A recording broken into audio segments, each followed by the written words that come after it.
Hello friends, welcome to IICS platform. आज है 29 अगस्त और 29 अगस्त के करेंगे हम current affair. Without wasting our time video start करते हैं। First news, national task force क्या है। देखो, मैंने आपको कुछ टाइम पहले न्यूज़ बताई थी जिसका बहुत प्रोटेस्ट चल रहा है और वो गलत भी है कि एक जूनियर डॉक्टर का रेप हो गया था आरजी कर मेडिकल हॉस्पिटल कोलकाता के अंदर। और इसी बात को देखते हुए भारत में कई सारा प्रोटेस्ट हुआ। इवन अभी भी कोलकाता के अंदर, वेस्ट बंगाल के अंदर इसका प्रोटेस्ट चल रहा है। राइट नाउ कंडीशन बता रहा हूँ। और इसके लिए सुप्रीम कोर्ट ने सुमोटो केस ले लिया था और नेशनल टास्क फोर्स सेटअप करी थी जिसमें कई सारे मेंबर थे और जो कि एंश्योर करेंगे security to the medical professional. Clear. अब क्या है, अभी इसकी मीटिंग हुई थी ट्यूसडे की नेशनल टास्क फोर्स की मीटिंग हुई थी जो कि हेड करी थी हमारे जो नए सेक्रेटरी बने हैं, होम सेक्रेटरी मेंबर थे। कौन, क्या नाम है, Govind Mohan and union health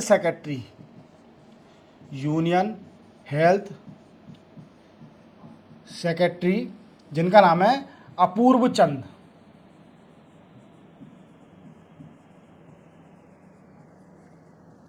clear. अपूर्व चंद, ये दो, इन्होंने क्या हुआ, जो जितने भी स्टेट के चीफ सेक्रेटरी हैं उनके साथ मीटिंग की। क्लियर। अब इस मीटिंग में कई सारे रिकमेंडेशन दिए। नेशनल टास्क फोर्स ने कई सारे रिकमेंडेशन दिए टू द मेडिकल हॉस्पिटल और to the medical college to provide the security to the junior doctor. Clear.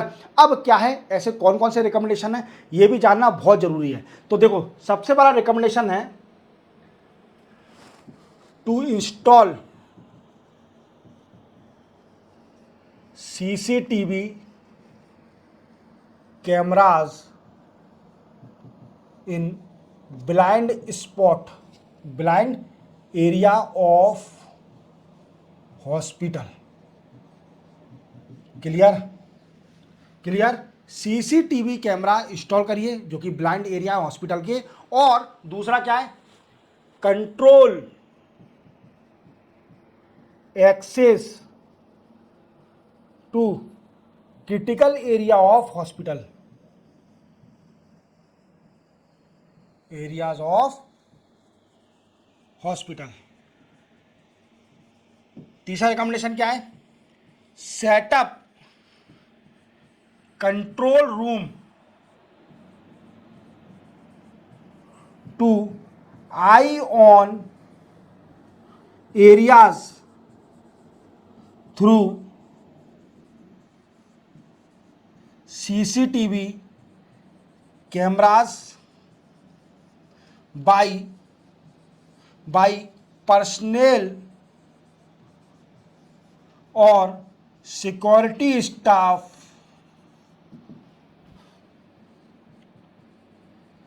Of hospital. अब अभी ये 3 पॉइंट मैं आपको समझा देता हूं। सबसे बड़ा रिकमेंडेशन था कि जितने भी हॉस्पिटल और मेडिकल कॉलेज है गवर्नमेंट, वहां पर CCTV कैमरा इंस्टॉल करा जाए और ब्लाइंड एरिया, जो ब्लाइंड स्पॉट एरिया है हॉस्पिटल के अंदर, वहां भी CCTV कैमरा इंस्टॉल किया जाए। और इन CCTV कैमरा को कंट्रोल करने के लिए हर हॉस्पिटल में एक कंट्रोल रूम होना चाहिए। क्या होना चाहिए, कंट्रोल रूम होना चाहिए जो कि नजर रखेगा इन CCTV कैमरे में, जो कि सिक्योरिटी प्रोवाइड करेंगे। अगर ऐसी कोई भी इमरजेंसी रिक्वायरमेंट आ जाती है तो इमरजेंसी कॉल करा जाएगा 112 पर। Emergency call. क्लियर। तीसरा क्या, कि उन एरियाओं को जो क्रिटिकल एरिया है उन एरियाओं पर एक्सेस को कंट्रोल किया जाए। मींस हर आदमी उस एरिया में एक्सेस ना कर सके, उसको कंट्रोल किया जाए। ये थे 3 रिकमेंडेशन। और पढ़ते अपन आगे। और recommendation, security check on hire या hiring staff and outsourcing workers.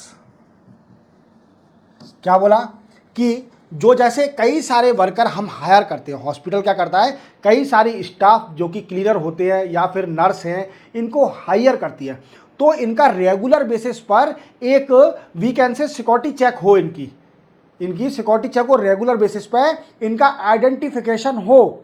समझ में आ रहा है मेरी बात को, कि इनका आइडेंटिफिकेशन होना चाहिए जो कि हायर कर रहे हैं और आउटसोर्सिंग वर्कर हैं जो कि कंट्रेक्चुअल बेसिस पर हम ले रहे हैं, हायर कर रहे हैं, उनकी सिक्योरिटी चेक हो, उनका अथेंटिकेशन हो इन पुलिस डिपार्टमेंट अथेंटिकेशन होना चाहिए।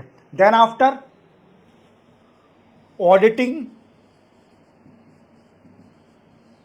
Auditing of securities by district magistrate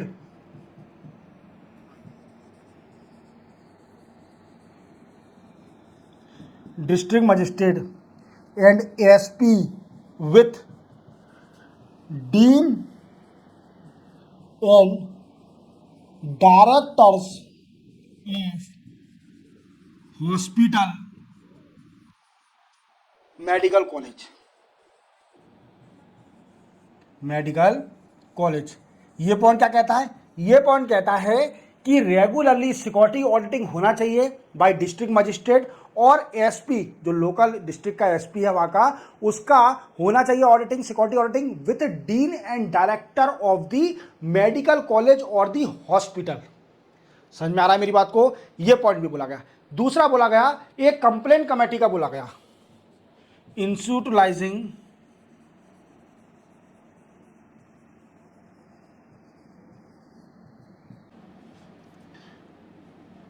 security committee. ये कमेटी सेटअप होना चाहिए, इस कमेटी की नजर रहेगी सिक्योरिटी के ऊपर। क्लियर। और दूसरी बात, ड्रिलिंग, जो कि सिक्योरिटी ड्रिल होना चाहिए, जैसे कि फायर ड्रिल होती है, सिक्योरिटी ड्रिल होना चाहिए। अब ये क्या होता है सर, सिक्योरिटी ड्रिल क्या होता है, तो ये होता है जैसे हम एक्सरसाइज करते हैं, जैसे फायर लग गई तो आप कैसे काम करोगे, उससे बचाव कैसे करोगे, तो उसी को बोलते हैं सिक्योरिटी ड्रिल। ऐसे कोई सिचुएशन आ गई, वो कोई ऑन द बेस कोई एक्सेस कर गया है, कोई अनऑथराइज पर्सन एक्सेस कर चुका है, तो उससे कैसे छुटकारा पाया जाएगा, रिजोल्यूशन कैसे निकाला जाएगा, इसकी एक पर्टिकुलर ड्रिल होगी, security drill, as per the line of fire drill. Clear, इतना समझ में आ गया रिकमेंडेशन। तो ये रिकमेंडेशन अभी तो एक है, और आगे देखते हैं क्या था फाइनल। अभी तो ये कमेटी सिर्फ ओनली मीटिंग में बोला है, पहली मीटिंग हुई थी ट्यूसडे को, और अभी तक इसके जो स्टेक होल्डर हैं उनसे डिस्कस किया जा रहा है। अभी तो पूरे ऑल ओवर इंडिया में जो बड़े बड़े स्टेक होल्डर हैं या जो लोग बाग हैं वो अपना रिकमेंडेशन दे सकते हैं इस कमेटी को। देन आफ्टर फाइनल इसकी रिपोर्ट आएगी कुछ समय बाद, जब मैं आपको बताऊंगा। अभी तो डिस्कशन बेसिस चल रहा है, अभी तो इसकी ट्यूसडे को मीटिंग हुई है, फिर chief secretary of all state and provide some of the recommendation by the health secretary of the Apurva Chand and the home secretary, new home secretary जिनका नाम है गोविंद मोहन। इन्होंने कुछ रिकमेंडेशन दिए हैं, बट फाइनल रिकमेंडेशन आएगा जब मैं आपको क्लियर करूंगा। क्लियर, चलते अपन नेक्स्ट उस पर। नेक्स्ट हो जाए Modi chair first meeting of council of minister. देखो ऐसा नहीं है कि मोदी साहब ने अभी तक जितना भी मतलब 12-11 साल हो गए सर को रूल करते करते इंडिया में पीएम बने हुए, तो एक भी मीटिंग नहीं हुई है काउंसिल ऑफ मिनिस्टर की, नहीं कई बार हुई है, पर 3.0 में, मोदी 3.0 में ये पहली मीटिंग है काउंसिल ऑफ मिनिस्टर की। अब आपके मन में डाउट आ रहा होगा कि what is difference between cabinet minister and council of minister. तो देखो cabinet minister are those minister which are higher authority और द पर्टिकुलर मिनिस्ट्री जो कि होल्ड करें हैं। कुछ सिलेक्टेड मिनिस्टर होते हैं जैसे finance minister, home minister, defence minister, external affair minister, these are considered as a cabinet minister. A council of minister including all minister of state, cabinet minister as well as minister of state and as well as the secretary are also included in this. Parliament secretary is also included in council of minister. तो ये मोदी 3.0 की पहली meeting थी council of minister की। इसमें सिर्फ only Modi साहब ने एक बात बोली, वो आप ध्यान रखना, उसको मेंशन करके आना, वो बहुत अच्छी बात है। सबसे पहला उन्होंने बोला इन आर रिफॉर्म परफॉर्म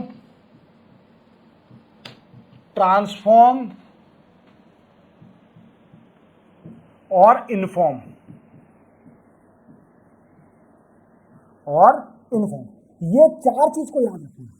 ये चार जो वर्ड हैं ये बड़े ही काम के वर्ड हैं। आपके गवर्नेंस में अगर गवर्नेंस से कोई रिलेटेड क्वेश्चन आ जाता है तो आप इजीली मेंशन करके आ सकते हो इन चार वर्डों को। क्या क्या है? रिफॉर्म, जितना भी है हो सके रिफॉर्म करिए as per the demand of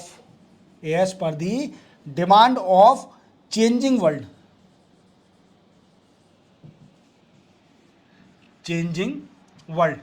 as per the changing world. Reform करिए as per the changing of world जैसे चेंज होते जा रहा है इसी बेसिस पर रिफॉर्म करिए।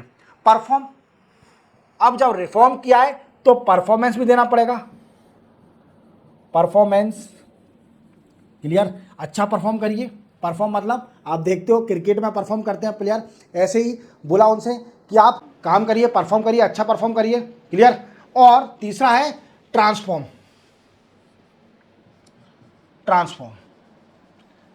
ट्रांसफॉर्म करिए हर चीज को, जो आप काम कर रहे हो उसे रिजल्ट में लाइए, उसको रिजल्ट में लाइए। और नेक्स्ट है inform to public what change are being done by you, that is inform to the public।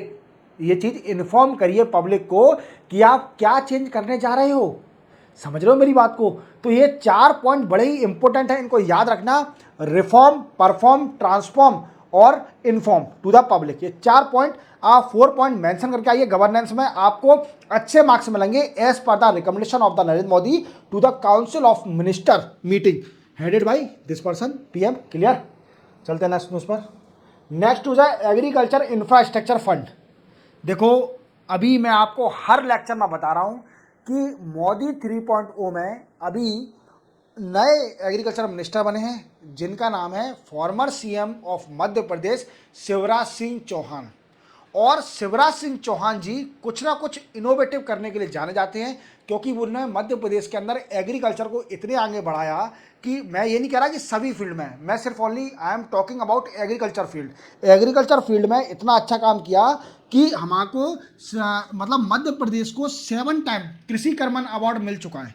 क्या मिल चुका है? 7 टाइम कृषि कर्मण अवार्ड मिल चुका है। और ये क्या होता है? जब वीट का कोई स्टेट प्रोडक्शन ज़्यादा करती है उसको मिलता है ये अवार्ड। एग्रीकल्चर में अच्छा परफॉर्म करती है, 7 बार मिल चुका है या 5 बार मिल चुका है, शायद 7 टाइम मिल चुका है, 5 बार मिल चुका है, देख लेना आप, कंफर्म कर लेना, मुझे इतना कंफर्म याद नहीं आ रहा, पर 7 टाइम ही आई थी। तो एग्रीकल्चर इंफ्रास्ट्रक्चर फंड अब फिर से सेटअप हुआ है। मैंने आपको बोला था कि मोदी का टारगेट है to double the agriculture income और the farmer income and enhance the production of their agriculture field. और थर्ड पॉइंट है कि फार्मर को डिजिटलाइज किया जा रहा है, फार्मर को डिजिटलाइज किया जा रहा है, जिससे क्या ये फार्मर इजीली कंसल्ट कर सके विद एग्रीकल्चर साइंटिस्ट और agriculture expert to enhance their agriculture production. Clear. ये पॉइंट याद रखना फार्मर को अगर आपको मेंशन करना है। और एक और चीज बता दूंगा मैं, एग्रीकल्चर इंफ्रास्ट्रक्चर फंड, ये फंड बनाया है 1 लाख करोड़ का, 1 लाख करोड़ का एक एग्रीकल्चर इंफ्रास्ट्रक्चर फंड बना है। अब इस फंड में क्या है, ये फंड क्या है, तो हमें ये भी जानना बहुत ज़रूरी है। इंफ्रास्ट्रक्चर बढ़ाने के लिए 1 लाख करोड़ फंड बना है एग्रीकल्चर इंफ्रास्ट्रक्चर फंड। हालांकि ये पहला का ही फंड है, पहले बन चुका है, ठीक है, बट इसमें थोड़ा और इम्प्रूवमेंट करके और बढ़ा दिया, कॉस्ट इसकी 1 लाख करोड़ कर दी है। क्लियर। तो देखो क्या है कि ये क्या करेगा, to enhance we can say agri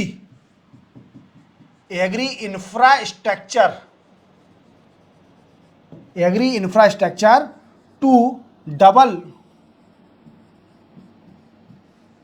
farmers income. Farmer की इनकम को डबल करने के लिए एग्रीकल्चर का एनहांसमेंट करेगा। We can say to enhance the agri infrastructure to double the income of the farmer और to double the production of their agriculture field. Clear. तो इतना समझ में आया? क्लियर हो गया। अब देखो दोस्तों क्या है, 1 लाख करोड़ का जो फंड जो बना है इसका कई सारा यूज है। मैंने आपको बता दिया कि और जो लोन वेवर होता है, जैसे कई सारी स्टेट में आपने सुना होगा कि लोन वेवर के बारे में, लोन माफ कर देते हैं कई सारी स्टेट, कई सारी स्टेट लोन माफ़ कर देती है और ये माफ़ करने में भी इसमें भी बड़ा कंट्रीब्यूशन है। और फार्मर को लोन देने का भी यूज इसमें करा जाएगा। फार्मर को जो लोन दिया जाता है इसी फंड से दिया जाएगा। क्लियर? इसी फंड से दिया जाएगा। तो we can say agriculture infrastructure fund cover the many activity of the agriculture field और द फार्मर। क्लियर? कौन सा?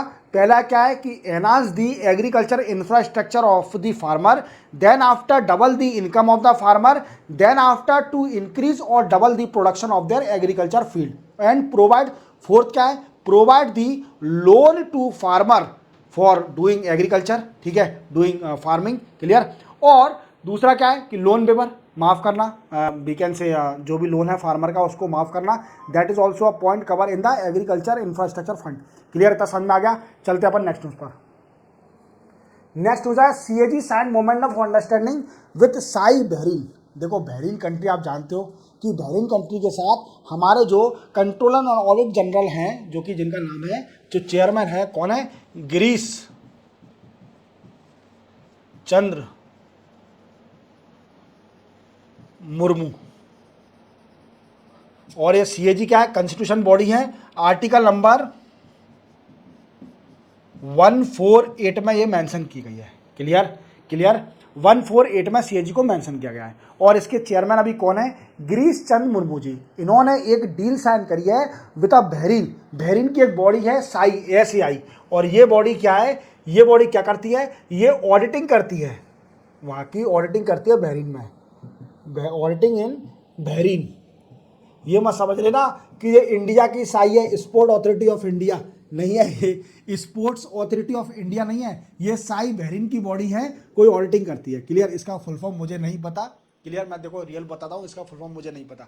इतना सिंपल मेंशन किया था साई, और मैंने सर्च भी नहीं किया इसके बारे में फुल फॉर्म क्या है इसका बहरीन का, क्योंकि दूसरी कंट्री की बॉडी है, इतना अपन को जरूरत भी नहीं है। ठीक है? अब ये ऑडिटिंग बॉडी है बहरीन, इन दोनों ने एक एग्रीमेंट साइन किया है, एग्रीमेंट साइन किया है। अब वो किस बेसिस का? Mutual cooperation and collaboration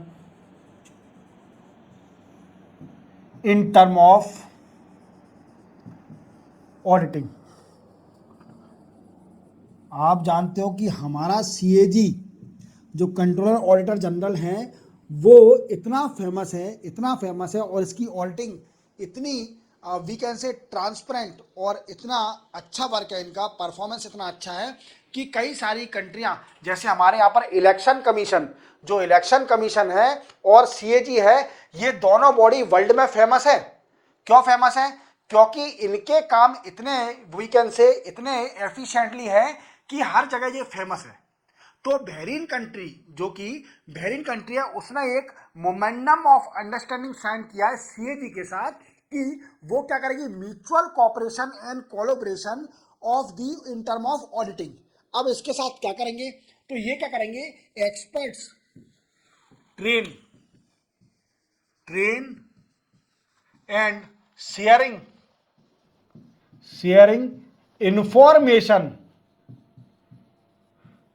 information of auditing between both countries, Bahrain और इंडिया। और ट्रेन क्या किए जाएंगे? ट्रेन किए जाएंगे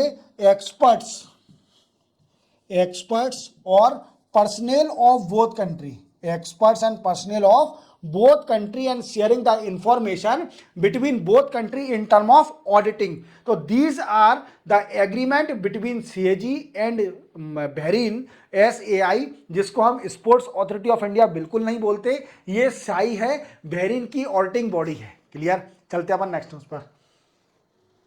नेक्स्ट हो जाए 12 इंडस्ट्रियल स्मार्ट सिटी। देखो अभी मैंने आपको बताया था कि बजट पूरा डिटेल में पढ़ाया था, आप मेरा एडिटोरियल में जाइए, वहाँ पर यूनियन बजट मैंने आपको डिटेल में पढ़ाया है। इस यूनियन बजट में आपको मैंने डिटेल में बताया है, और इसमें एक पॉइंट था कि जो हमारे फाइनेंस मिनिस्टर हैं निर्मला सीतारमण जी, उन्होंने एक 12 इंडस्ट्रियल पार्क सेटअप करने का बोला था। इसमें एक पॉइंट मेंशन किया था कि इंडिया के अंदर 12 इंडस्ट्रियल पार्क सेटअप करे जाएंगे इन 10 स्टेट। क्या? 12 इंडस्ट्रियल पार्क सेटअप करे जाएंगे, इंडस्ट्रियल पार्क इन, कहां पर? इन 10 स्टेट, 10 स्टेट के अंदर 12 इंडस्ट्रियल पार्क सेटअप करे जाएंगे।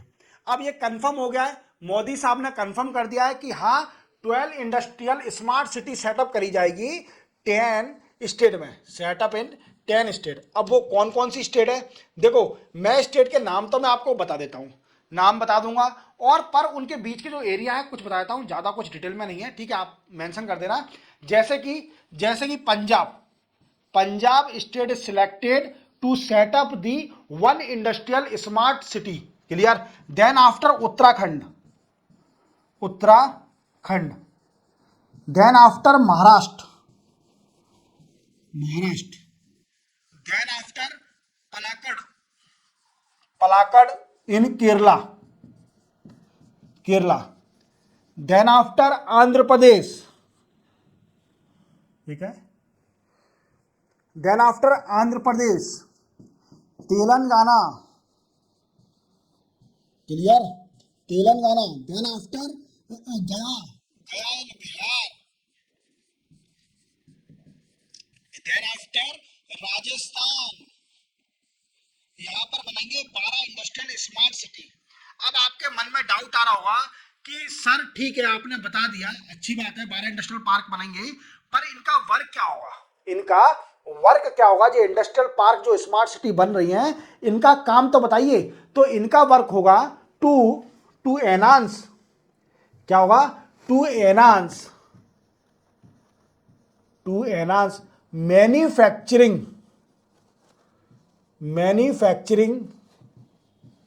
इन इंडिया। मैंने आपको बताया था मेक इन इंडिया के बारे में आपको समझाया था कि हमारे इंडिया को इंडिजीनियस करने का बड़ा शौक है और करना भी चाहिए। हमारा फॉरेन रिजर्व लॉस हो रहा है, हम कितने डिफेंस प्रोडक्ट इंपोर्ट करते हैं, तो इंडिजीनियस हर चीज़ होना चाहिए। मैंने आपको यही बताया था कि electronic component is the second largest imported by India after oil, ठीक है। इलेक्ट्रॉनिक कंपोनेंट दूसरे नंबर पे हैं जो इंपोर्ट सबसे ज़्यादा इंपोर्ट करा जाता है, क्योंकि हमारे भारत में कई सारे मोबाइल आते हैं और मोबाइल का यूज़ करना तो आप जानते हो कितने लोग, हर आदमी के पास एंड्रॉयड फ़ोन है, होना भी चाहिए, हर आदमी को डिजिटलाइज होना चाहिए, ठीक है। अब क्या है, एनहांस दी मैन्युफैक्चरिंग, इसमें क्या करा जाएगा? इसमें टू अट्रैक्ट करा जाएगा foreign direct investment from different countries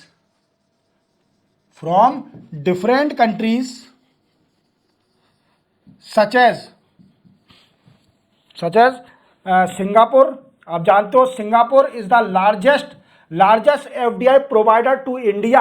अगर डेटा देखा जाए 2023-24 का, तो सिंगापुर ने 11.77 बिलियन डॉलर की एफडीआई दी थी एक साल में। देख रहे हो, सिंगापुर से ही एफडीआई सिर्फ ओनली 11.77 बिलियन डॉलर की एफडीआई आई थी सिंगापुर से ही। तो सच है सिंगापुर। स्विट्जरलैंड तो जाने का सबका मन होता होगा कि स्विट्जरलैंड एक बार घूम आए हम, क्योंकि यूरोप की बड़ी फेमस सिटी है, कंट्री है, क्लियर।